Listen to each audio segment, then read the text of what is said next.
Hello বন্ধুরা, তো যখনই ওর জন্য আমার মামামের জন্য যখনই ল্যাকটোজেন আনা হয়, ওর জন্য আগে এই প্যাকেটটা খুলে ওকে দিতে হবে, তারপর ওর হচ্ছে ঠান্ডা হবে, না হলে রেগে যায় খুব। তার জন্য এটা আমি ওকে এখন খুলে দিয়ে দিচ্ছি।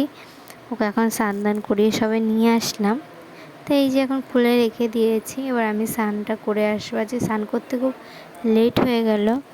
স্নান করে আসার পর এখন মাথাটা হাসড়াচ্ছি, আজকে খুব লেট হয়ে গেল স্নান করতে। তারপর এখানে সিঁদুর টিঁদুর পরে একটু এখন দুপুরে খাওয়া দাওয়া করে বিকেলে এখন আমরা ঘুরতে বেরিয়ে গেছি। কি বাড়ির সামনে একটু হাঁটছিলাম, তারপর এইখানটা একটু বসেছিলাম। আমাদের সাথে সাথে দেখো কত কুকুর বসে আছে। তারপর কি রাত হওয়ার পর আমি, আমার মেয়ে আর একটা ঠাম্মা এসেছিল, তার সাথে আমরা একটা মন্দিরে গেছিলাম, চামুন্ডা মায়ের মন্দিরে। শিব ঠাকুর আছে, তারপর বাড়ি এসে ঢং করছিলাম দুজনে।